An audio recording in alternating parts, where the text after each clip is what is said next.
Chers amis, bonjour. Je suis très heureux de vous adresser cette vidéo.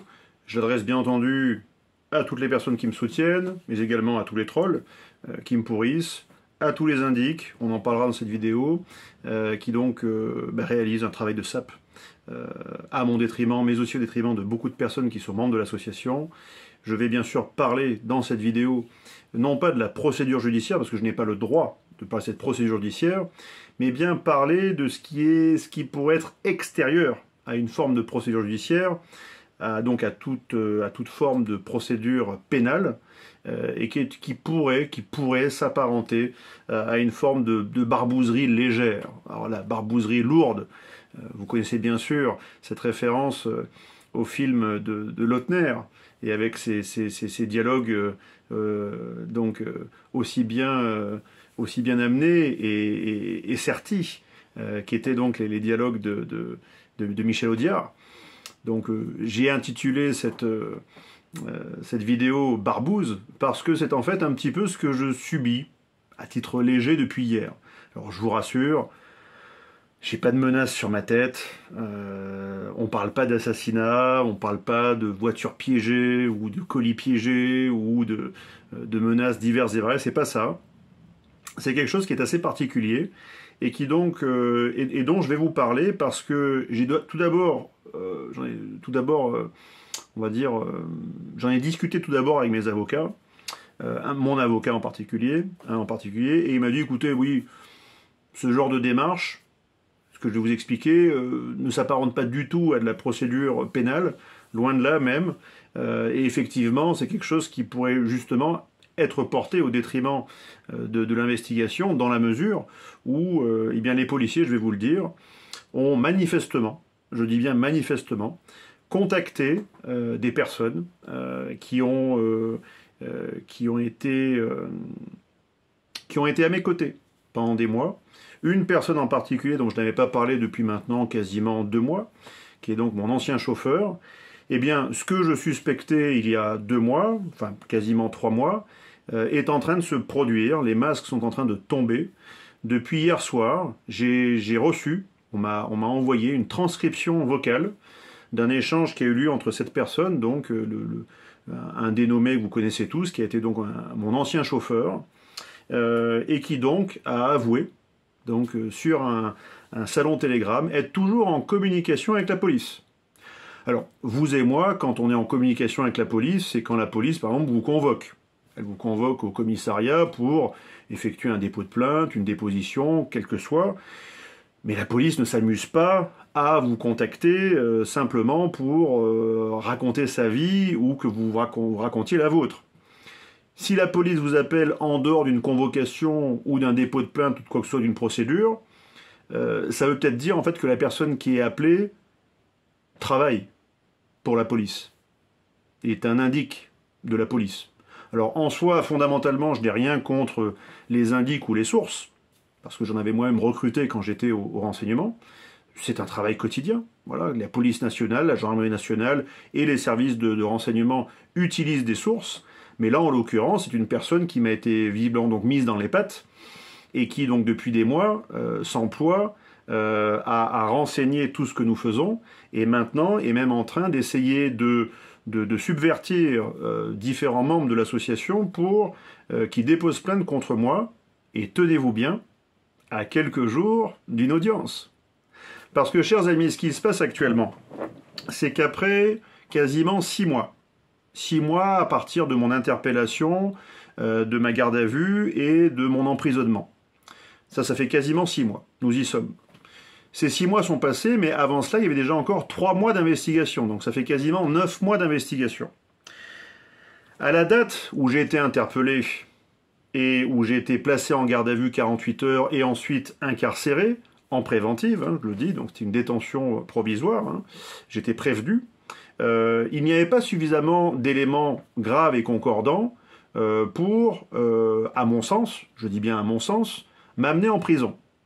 Pour autant, il a été décidé que je sois incarcéré, parce que peut-être que ça aurait délié les langues, et que des personnes seraient dit, ben oui, effectivement, Alexandre Juvin-Brunet nous a escroqués, et ainsi de suite.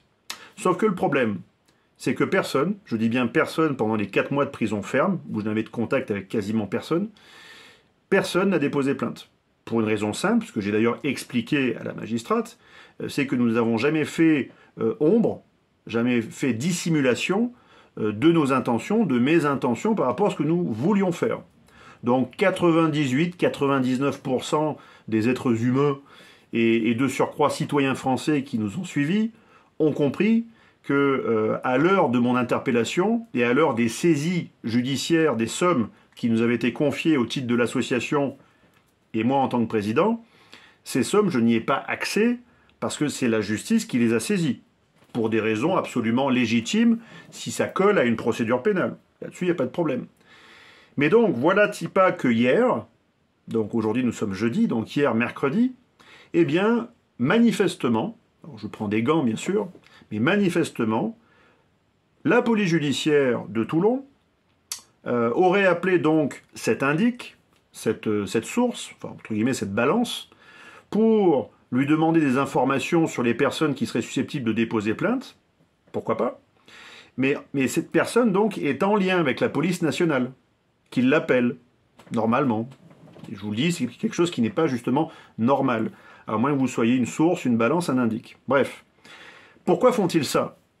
C'est parce qu'en fait, mardi prochain, j'ai une audience à la cour d'appel d'Aix-en-Provence, à 14 h.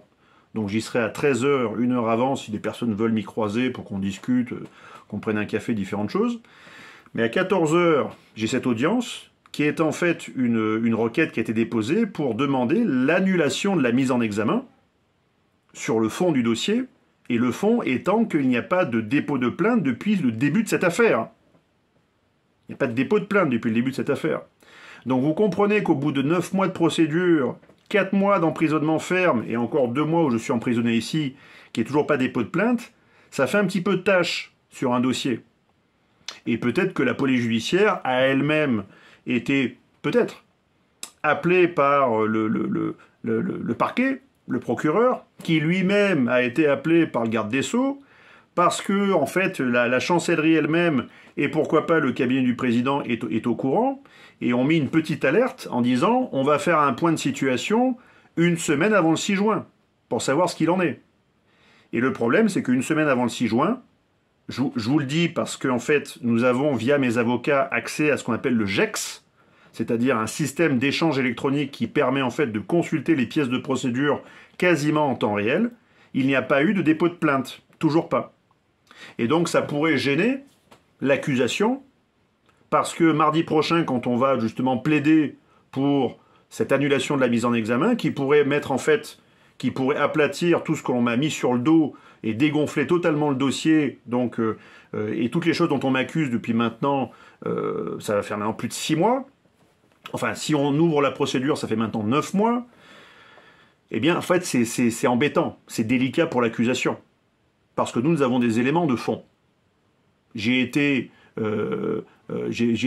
bénéficié d'une libération partielle, et je suis donc chez moi actuellement, parce que j'ai apporté des conditions, des garanties, que d'ailleurs je pensais avoir apporté le jour de mon incarcération, parce que le jour de mon incarcération, par exemple, la police judiciaire avait oublié de communiquer à la magistrate le livre blanc des CSP, pourtant qui explique tout de A jusqu'à Z, de ce que nous faisons, de ce que nous voulons faire, de notre volonté, bref, du projet politique derrière tout ça. Et ce n'est que 2 mois après 2 mois d'incarcération ferme, que là, la justice lui dit « Mais madame, toutes les questions que vous me posez, vous y avez déjà une réponse dans le livre blanc. » Ah, qu'est-ce que le livre blanc? Eh bien, c'est un élément de procédure qui aurait dû être versé au dossier depuis le début par les enquêteurs et qui est en téléchargement libre et gratuit sur notre site, Internet. Donc on ne peut pas vraiment dire qu'on fasse de la dissimulation. Bon. Quand la magistrate m'a ensuite interrogé sur le livre blanc et qu'elle a pu avec ça répondre à beaucoup de questions, ça m'a permis de sortir. Ça a été un des facteurs me permettant de sortir.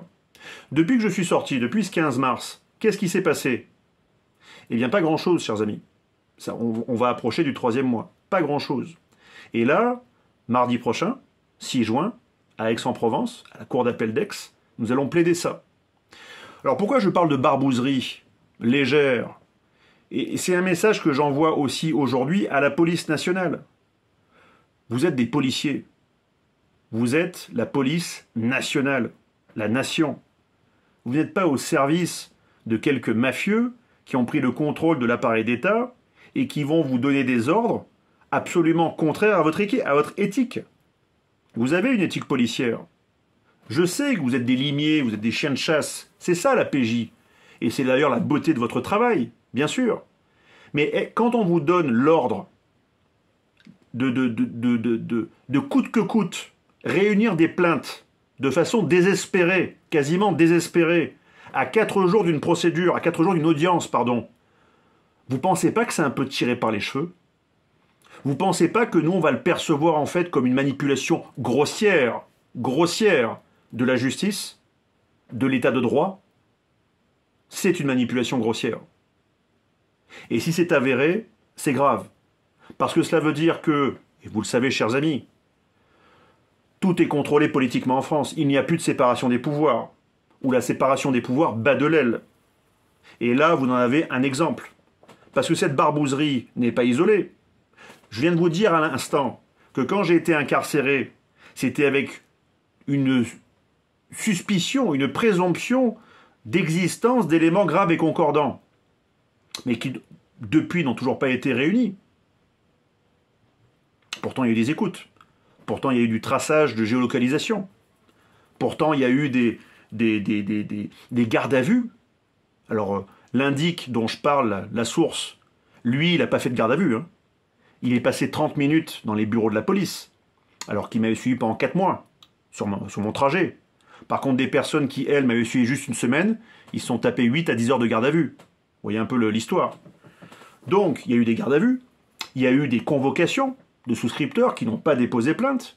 Donc, il n'y a pas de plainte, actuellement. Parce que 99% des Français ont compris, ils ont compris les raisons pour lesquelles on se bagarre depuis le début. Et on se bat de façon parfaitement asymétrique. Ils sont Goliath, nous sommes David. Voilà ce qui se passe actuellement. Donc, bien sûr, il peut y avoir un réflexe un petit peu de sécurité, un réflexe un petit peu de grégaire de certains, de vouloir, de façon presque frénétique, de façon presque inconsciente, apporter des gages à ce système qui les nourrit, quel qu'il soit donc cet indique, que ce soit la police, ou soit quelques personnes qui veuillent déposer plainte contre moi, pourquoi pas? Mais je vous le dis, chers amis, les personnes qui veulent actuellement déposer plainte contre moi auraient acquis l'information, donc non pas la certitude, hein, c'est juste une information, communiquée par la police, et c'est là où ça devient intéressant, qui leur dirait, oui, Alexandre Juvin-Brunet n'a jamais en fait enregistré vos demandes de remboursement, il ne les a jamais envoyées à la justice. C'est un mensonge.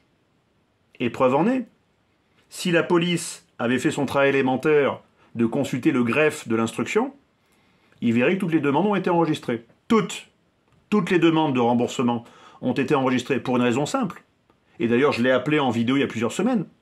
Je vous ai dit, moi, je n'ai plus ces sommes sur les comptes de l'association et je n'ai plus le droit de gérer quoi que ce soit pour l'instant, le temps de l'instruction. Donc, c'est à la justice à vous répondre. C'est eux qui disposent d'au moins 400 000 euros, au moins. Ces 400 000 euros peuvent permettre de rembourser ceux qui veulent être remboursés, actuellement. Donc, si la police, et si c'est avéré, pour l'instant ça ne l'est pas, avait appelé hier, donc, des personnes, notamment ce chauffeur, pour qu'il relaye à son tour une information à d'autres personnes, mais une information mensongère. C'est ce qu'on appelle un détournement de procédure. C'est un détournement de procédure. Et pourquoi j'en parle? Parce qu'il ne s'agit pas de procédure pénale.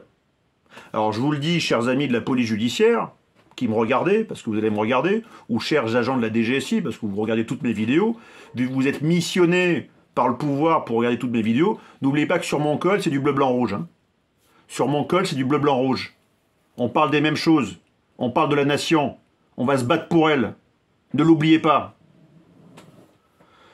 Donc dites-vous bien que le GEX a la trace, le système électronique a la trace de tous nos dépôts. Donc, et je ne peux pas faire autre chose que de suivre ce que me demande une magistrate. Et je m'y plie tous les jours.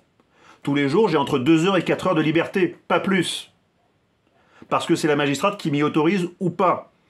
Donc voilà mon régime actuellement. Et c'est un régime de privation de liberté. Même si ça écorche, et même si ça froisse certains qui estiment en fait que je mérite ce sort, non, je ne mérite pas ce sort parce que je me bats depuis maintenant plus de 3 ans pour qu'on soit libre. Pas pour qu'on soit de serviles esclaves de ce système. Voilà pourquoi je me bats. Donc barbouzerie. Mais ce n'est pas fini, chers amis. Il y a d'autres choses. Il y a aussi, par exemple, au-delà de ces barbouzeries, alors l'incarcération, vous voyez ce qu'ils ont fait, bien sûr. Maintenant, c'est une petite barbouzerie légère, on vient d'en parler.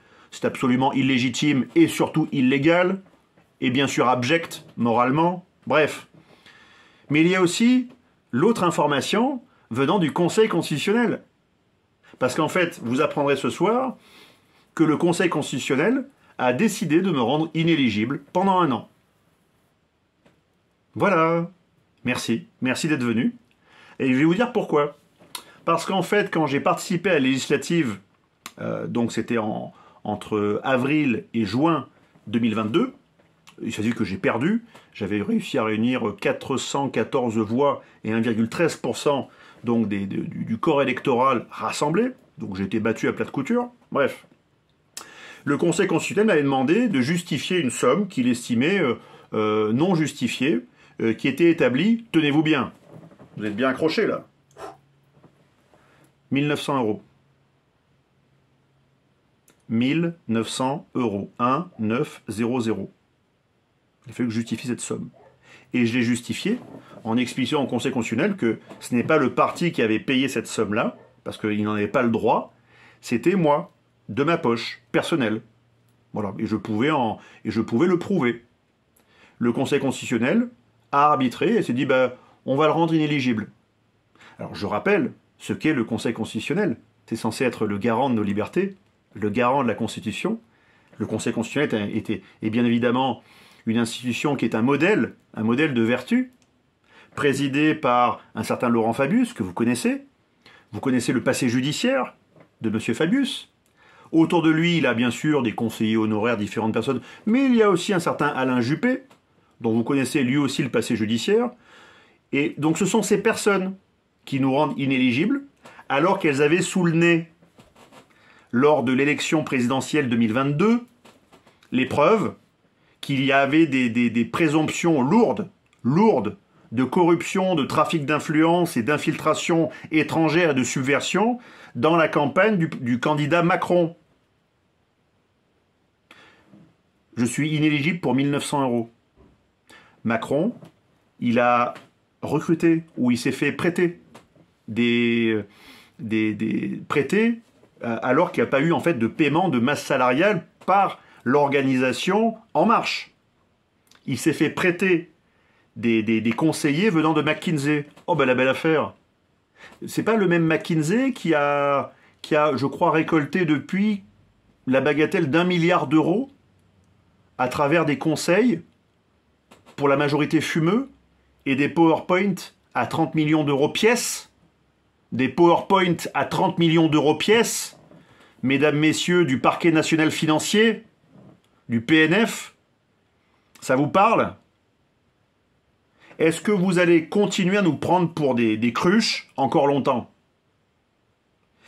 S'il y a 50% des Français qui ne croient plus en vous et qui ne croient plus en ce système, malheureusement parce que vous l'avez perverti et peut-être même depuis son démarrage, vous croyez que ces 50% de Français ils vont se laisser mourir et ne pas se défendre, ne pas défendre leurs intérêts, ne pas défendre leur pays ? Laissez faire ? Mais la sécession politique que vous avez déjà observée lors de la présidentielle et de la législative n'est qu'un préalable, et vous le savez. Ces personnes aspirent désormais à autre chose. Et moi, au milieu de tout ça, mon cas n'est pas grave en soi.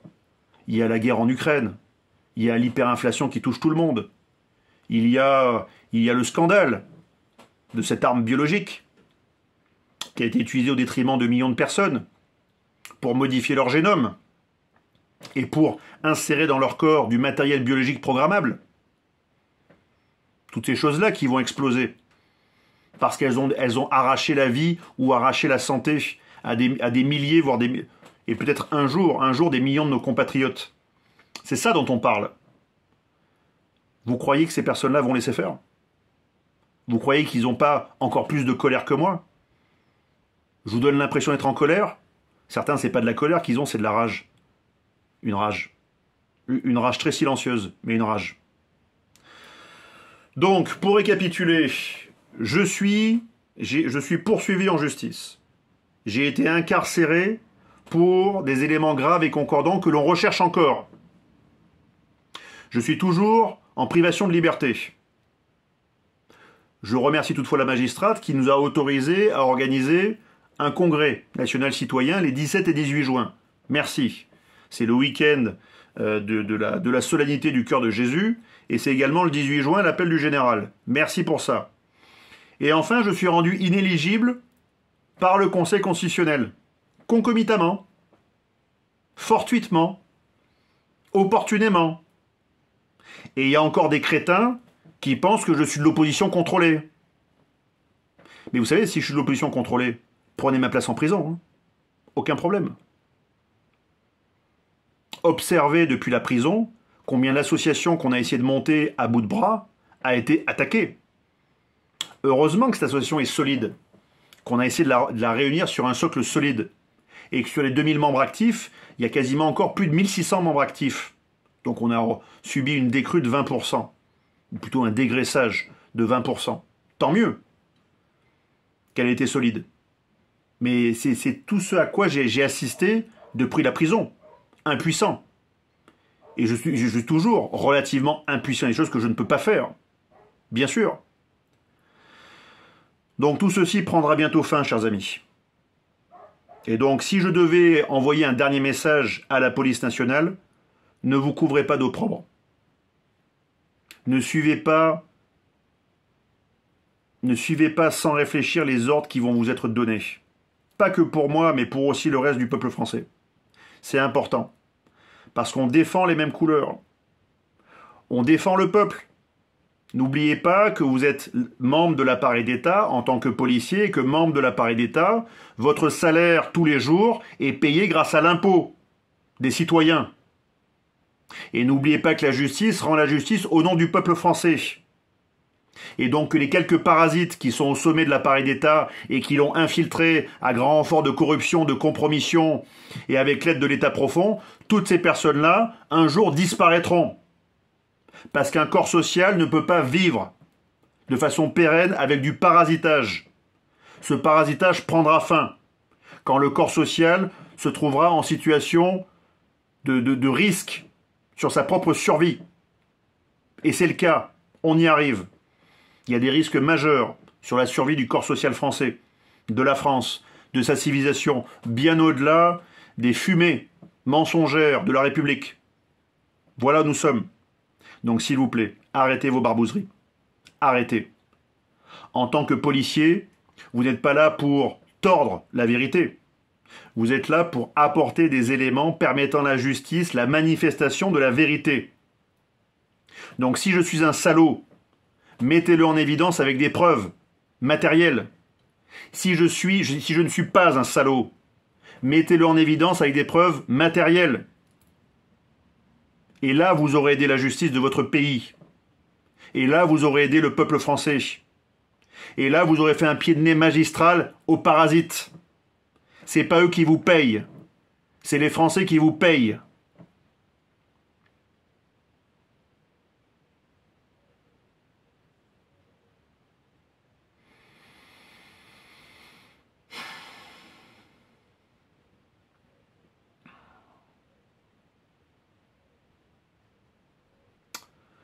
Voilà, chers amis, le point que je voulais faire avec vous sur ce que je subis depuis plusieurs mois, ce que je subis depuis hier, et son explication par rapport au contexte. Au contexte. Il faut absolument charger le dossier de Juvingue pour en faire un objet, un sujet, un citoyen répréhensible. Il faut charger son dossier. Mais vous ne pourrez pas mentir. Ne tordez pas la vérité. C'est tout ce qu'on vous demande. C'est élémentaire. Et c'est là votre mission.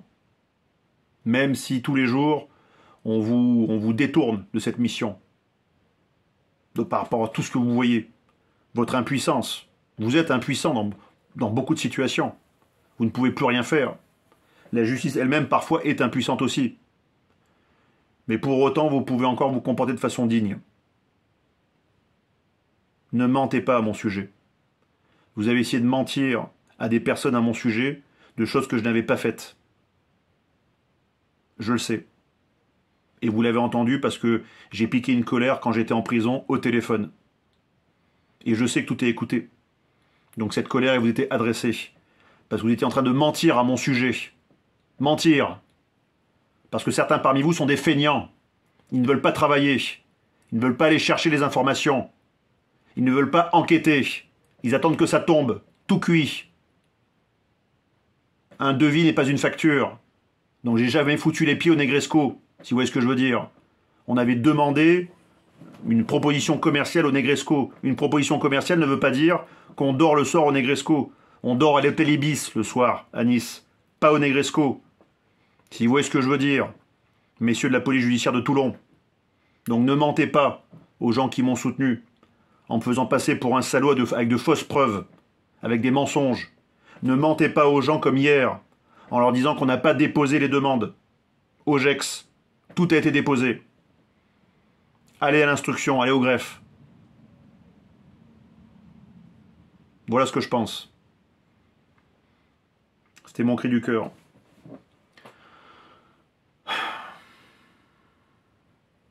Inéligibilité, poursuite politique, barbouzerie. Oui, je pense que le pouvoir français arrive à son point de rupture. Il est à bout de souffle. Et pour cela, il a besoin en fait de disqualifier par tous les moyens possibles des opposants, quels qu'ils soient. Les opposants qui sont capables de franchir le Rubicon. C'est la seule question à se poser. Qui franchira le Rubicon? Ceux qui seraient capables de franchir ce Rubicon, je leur donne rendez-vous les 17 et 18 juin, à Toulon. Et on verra qui est capable d'eux. Les personnes qui sont parties en vacances, qui ont piscine, qui ont d'autres problèmes, et qui n'ont pas forcément envie de travailler à la concorde et à la réunion de tous, sur des prétextes fallacieux. L'histoire parlera. Et nous verrons qui sera là. Ce n'est pas un ultimatum, c'est simplement une épreuve. Est-ce que je suis capable de mettre certaines choses personnelles de côté pour œuvrer pour le collectif, pour le corps social français qui, je le répète, est en risque majeur, en risque vital majeur. Où serez-vous? En vacances? En week-end? Où serez-vous? Bientôt tout va basculer. Et vous le savez. C'est une question de semaines, question de mois. Parce que le camp occidental auquel nous appartenons a été en fait soumis à des contraintes très fortes, des points de divergence, des fêlures, des fissures dans le corps social qui préexistaient. Mais la guerre va être un catalyseur, va élargir ces fissures. Et donc le barrage pourrait péter. Le barrage républicain, il pourrait péter. Si vous voyez ce que je veux dire. Voilà, chers amis, j'ai vidé mon sac. J'espère que ce n'est pas un sac qui sera trop lourd à entendre et à digérer. En tout cas, je vous donne rendez-vous le 6 juin, mardi prochain, à 13 h, face à la cour d'appel d'Aix-en-Provence, où je me rendrai ensuite à 14 h.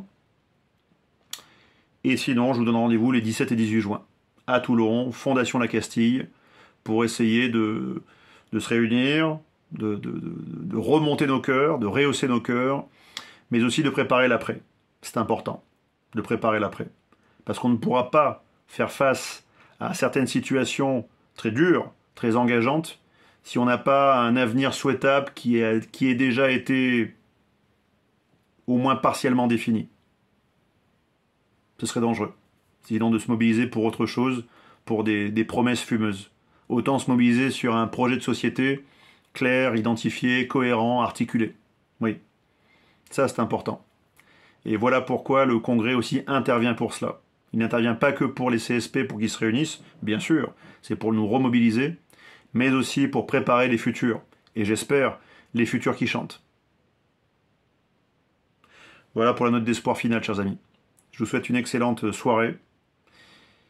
Restez forts, restez dignes, et à bientôt, donc, pour de nouvelles aventures.